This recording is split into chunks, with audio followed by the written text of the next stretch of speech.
नमस्कार दोस्तों, ढोल में पोल चैनल में आप सब मित्रों का हार्दिक स्वागत करता हूं।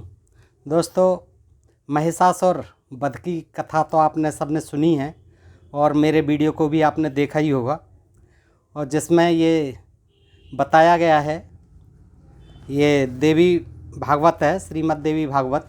इसमें ये कथा आती है और सब लोग यही कहते हैं कि महिषासुर को दुर्गा ने मारा था, सारे देवता परास्त हो गए, कोई महिषासुर से जीत नहीं पाया। ब्रह्मा विष्णु महेश आदि देवता, इंद्र देवता सभी परेशान होकर के किसी तरह से अपने अंगों से मिलकर के उन्होंने अपनी तेज से और दुर्गा देवी को बनाया था। दुर्गा देवी जो है सिंह पर सवार होकर आती हैं और महिषासुर को ललकारती हैं।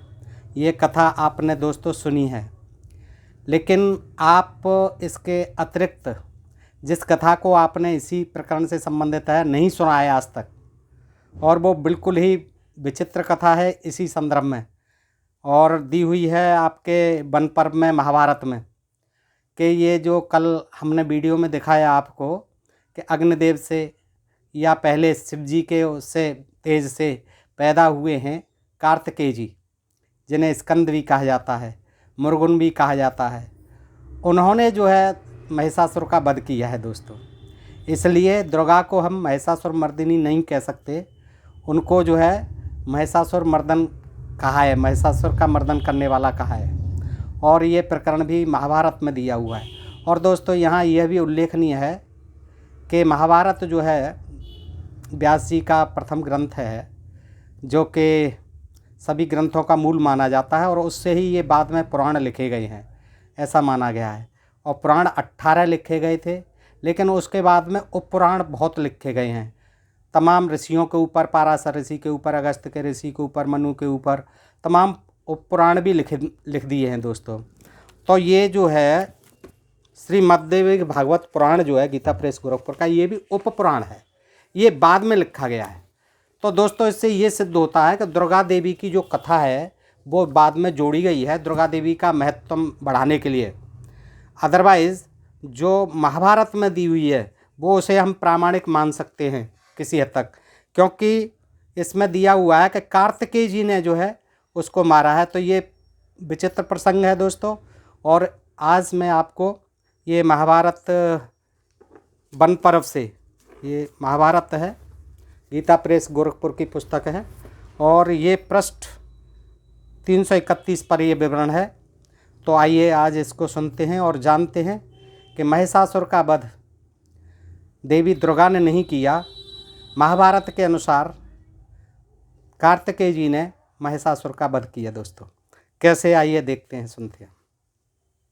मार्कंडेय जी कथा सुना रहे हैं युधिष्ठिर को, और वो कहते हैं कि राजन, कार्तिकेय को श्री संपन्न और देवताओं का सेनापति हुआ। देख, सेनापति नियुक्त हो गए हैं। देख, सप्तऋषियों की 6 पत्नियां उनके पास आती हैं। वे धर्मयुक्ता और व्रतशीला थीं, फिर भी ऋषियों ने उन्हें त्याग दिया था, 6 पतियों ने त्याग दिया था अग्निदेव की हरकत के कारण। उन्होंने देवसेना के स्वामी भगवान कार्तिकेय से कहा, बेटा, हमारे देवतुल्य पतियों ने अकारण ही हमारा त्याग कर दिया है, अकारण ही हमारा त्याग कर दिया है, इसलिए हम पुण्यलोक से च्युत हो गए हैं, वंचित हो गए हैं पुण्यलोक से। उन्हें किसी ने यह समझा दिया, यानी उनको भड़का दिया, किसी ने उनके कान भर दिए हैं कि हमसे ही तुम्हारा जन्म हुआ है, यानी अग्निदेव और हमारे संयोग से तुम्हारा जन्म हुआ है, ऐसा हमारे ऋषियों को भर दिया है किसी ने, तो उन्होंने हमें छोड़ दिया है। 6 पत्नियां जो है ऋषियों की, ये वेदना अपनी व्यक्त कर रही हैं कार्तिकेय जी से। तो अतः हमारी सच्ची बात सुनकर तुम हमारी रक्षा करो, तुम्हारी कृपा से हमें अच्छा स्वर्ग की प्राप्ति हो सकती है। इसके सिवा हम तुम्हें अपना पुत्र भी बनाना चाहती हैं। स्कंद ने कहा, निर्दोष देवियों, आप मेरी माताएं हैं और मैं आपका पुत्र हूँ। इसके सिवा आपकी यदि कोई और इच्छा हो तो वह भी पूर्ण हो जाएगी। जब कार्तिकेय जी ने अपनी माताओं का इस प्रकार प्रिय किया तो स्वाहा ने भी उनसे कहा, स्वाहा जो अग्निदेव के पत्नी कहलाती है वैसे, और उन्हीं से ही स्कंद का जन्म हुआ है, तो तुम मेरे औरस पुत्र हो। स्वाहा भी कहती है, मैं चाहती हूँ कि तुम मेरा एक अत्यंत दुर्लभ प्रिय कार्य करो। तब स्कंद ने उससे कहा, तुम्हारी क्या इच्छा है? स्वाहा बोली, मैं दक्ष प्रजापति की लाडली कन्या हूँ। अब जो है माँ परिचय दे रही है अपने बेटे को, औरस पुत्र को। बचपन से ही अग्निदेव पर मेरा अनुराग है। यानी यहाँ ये नहीं कह रही हैं कि मैं पत्नी हूँ, मेरा बचपन से ही अनुराग है, लव है मेरा, किंतु अग्नि को पूर्णतया मेरे प्रेम का पता नहीं है, मेरे लव का पता नहीं है। मैं निरंतर उन्हीं के साथ रहना चाहती हूँ। तब स्कंद ने कहा, ब्राह्मणों के, स्कंद जी कहते हैं, ब्राह्मणों के हव्य कव्य आदि जो भी पदार्थ मंत्रों से शुद्ध किए गए होंगे, यानी वो मंत्र पढ़ करके जो हव्य कव्य डालेंगे यज्ञ वेदी में, उन्हें वे स्वाहा ऐसा कहकर ही अग्नि में हवन करेंगे। स्वाहा स्वाहा कहते जाएंगे। और आपने देखा होगा ये जब यज्ञ कराते हैं पंडित लोग तो स्वाहा स्वाहा स्वाहा स्वाहा करते जाते हैं। उसका मतलब यही है कि वो स्वाहा को अग्निदेव से मिलाते रहते हैं, उसे वंचित नहीं होने देते हैं, क्योंकि ये स्कंद ने ऐसा वरदान दे दिया है। किसको? स्वाहा को। तो कल्याणी, इस प्रकार अग्निदेव सर्वदा तुम्हारे साथ ही रहेंगे। जब तक स्वाहा स्वाहा होती रहेगी अग्नि भी बनी रहेगी, और जहाँ अग्निदेव होंगे वहाँ स्वाहा स्वाहा होती रहेगी, दोनों का साथ बना रहेगा।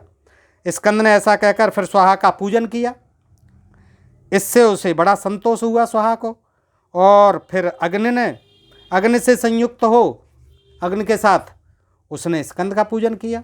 अग्नि के साथ फिर स्वाहा ने भी स्कंद का पूजन किया। तदनंतर ब्रह्मा जी आ गए। तो ब्रह्मा जी ने स्कंद से कहा, तुम अपने पिता त्रिपुर विनाशक महादेव जी के पास आओ। ये नई कहानी बताते हैं ब्रह्मा जी कि तुम्हारे पिता जो हैं त्रिपुर विनाशक महादेव जी हैं, उनके पास जाओ। पैदा हुए हैं अग्निदेव से और स्वाहा के संयोग से। अब वो कह रहे हैं कि तुम्हारे पिताजी ये नहीं है अग्निदेव, तुम्हारे पिताजी तो महादेव जी हैं, वहाँ जाओ।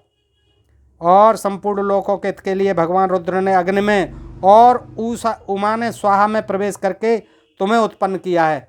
जी और अनेक अजीब कहानी बना दी ब्रह्मा जी ने कि जो उसमें स्वाहा थी वो उमा जी थी, जो अग्निदेव थे वो शिव जी थे। इसलिए तुम्हारे पिताजी शिव जी और माताजी उमा हैं, आप उनसे आशीर्वाद लेने के लिए जाओ। स्कंद को ब्रह्मा जी बता रहे हैं। तो ब्रह्मा जी की ये बात सुनकर श्री कार्तिकेय जी तथास्तु ऐसा कहकर महादेव जी के पास चले गए। जिस समय इंद्र ने अग्नि कुमार कार्तिकेय जी को सेनापति के पद पर अभिषिक्त किया, उस समय भगवान शंकर अत्यंत प्रसन्न होकर पार्वती के सहित एक सूर्य के समान कांति वाले रथ में बैठकर भद्रवट को चले।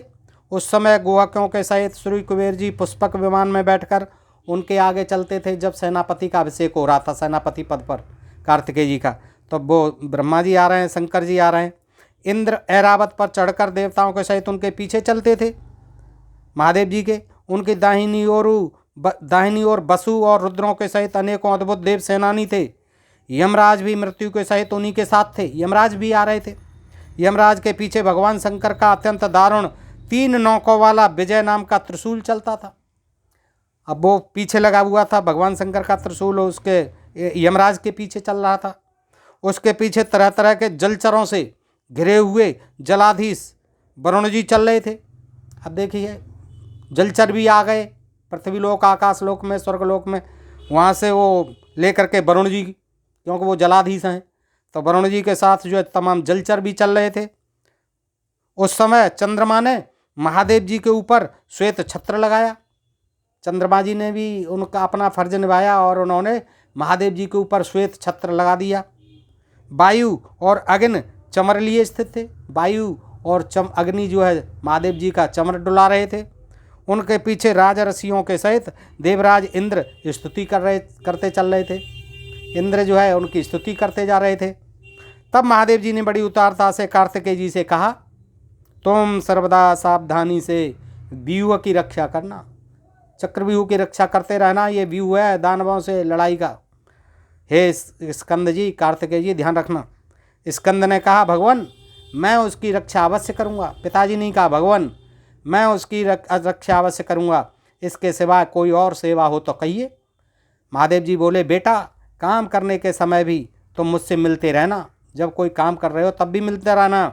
मेरे दर्शन और भक्ति से तुम्हारा परम कल्याण होगा। अब बेटा होता तो ऐसे क्यों कहते?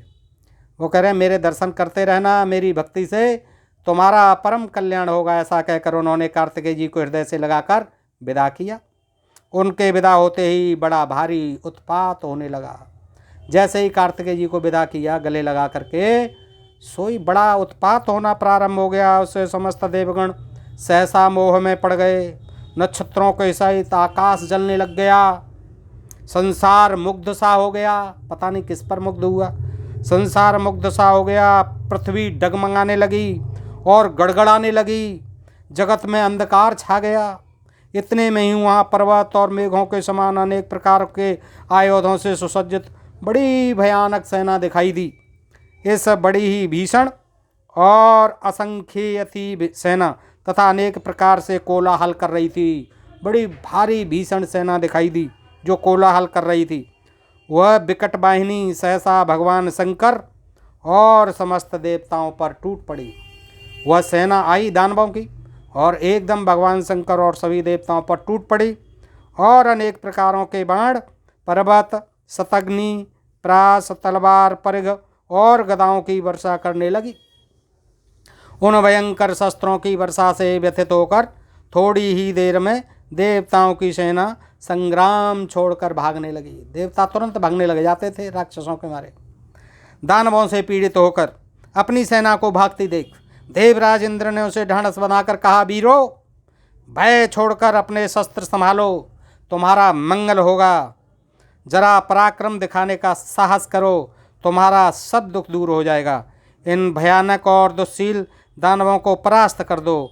आओ मेरे साथ मिलकर इन पर टूट पड़ो, इन दानवों पर टूट पड़ो। इंद्र जी ने आह्वान कर दिया, धीरज बंधाया अपने भागते हुए देवताओं को कि आइए टूट पड़िए इनके ऊपर। दोस्तों ये 333 पृष्ठ है वन पर्व महाभारत प्रथम खंड। इंद्र की बात सुनकर देवताओं को धीरज बंधा और वे इंद्र का आश्रय लेकर दानवों से युद्ध करने लगे। तब वे समस्त देवता और महाबली मरुत, साध्य एवं वसुगण भी शत्रुओं से भिड़ गए तथा उनके छोड़े हुए अस्त्र शस्त्र और बाण दैत्यों के शरीर का भरपेट रुधिर पान करने लगे। उनके जो अस्त्र शस्त्र थे, बाण थे, वो दैत्यों के शरीर का भरपेट खून पीने लगे। बाणों की वर्षा से दानवों के शरीर छलनी हो गए और छितराए हुए बादलों के समान रणभूमि में सबोर गिरने लगे।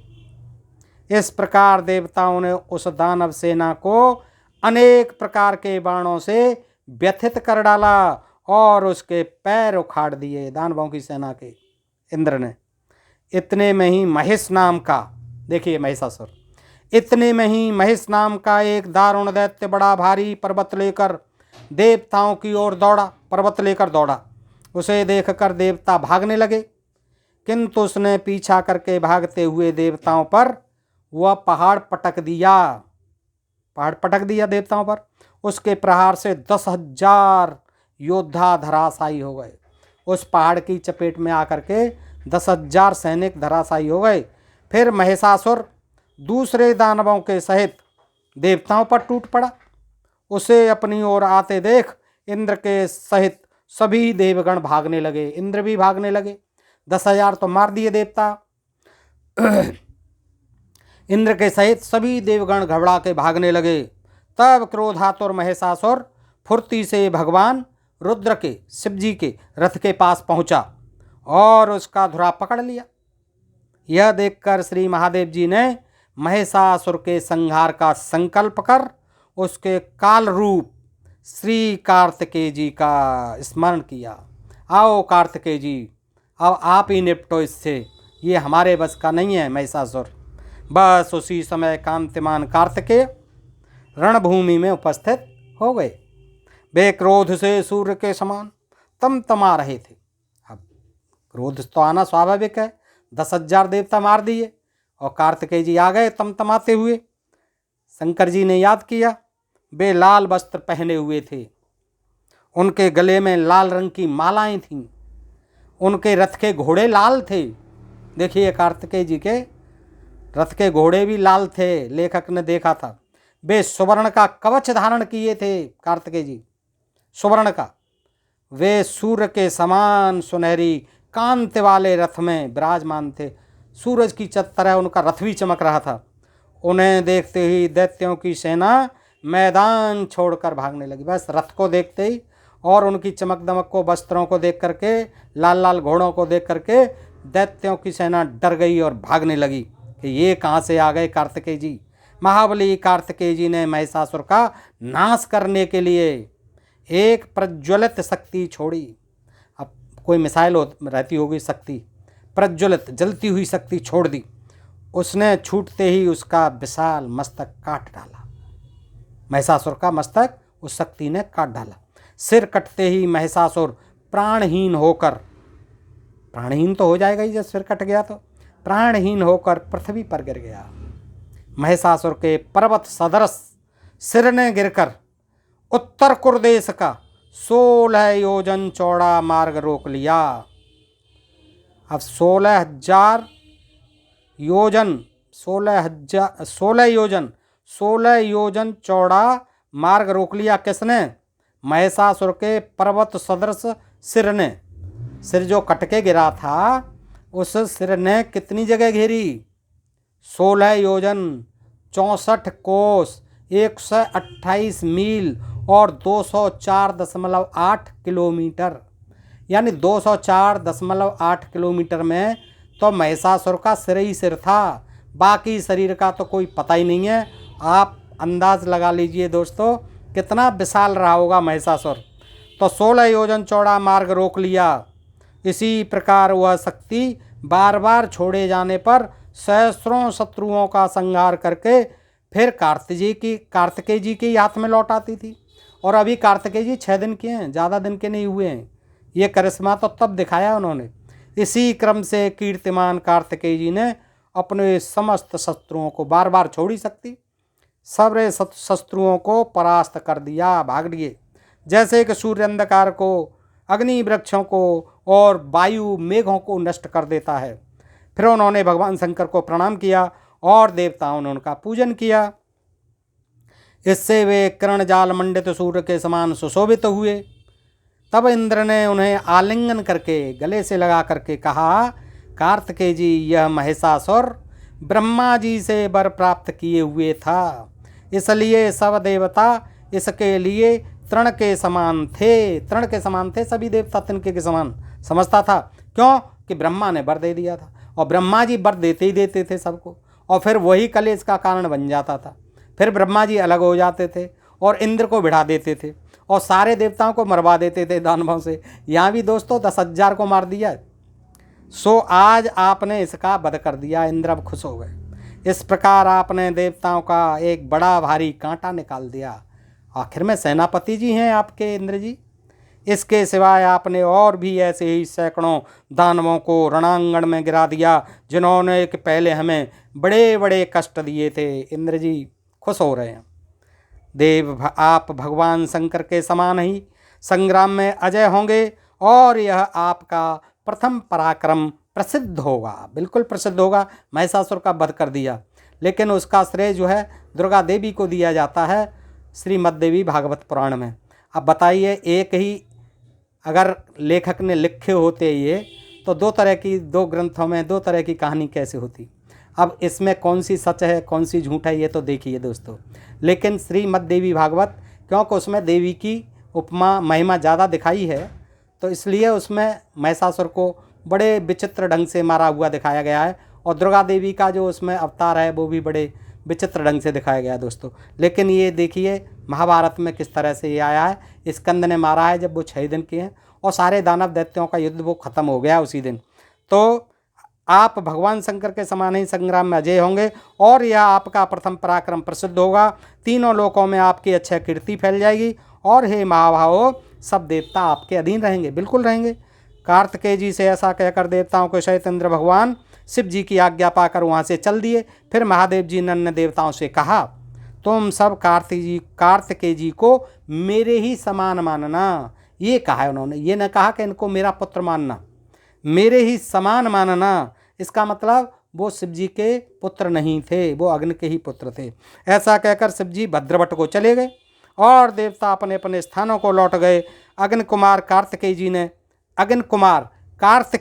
देखिए, अग्नि कुमार कार्तिकेय जी ने ही अग्नि के कुमार ही बताए हैं।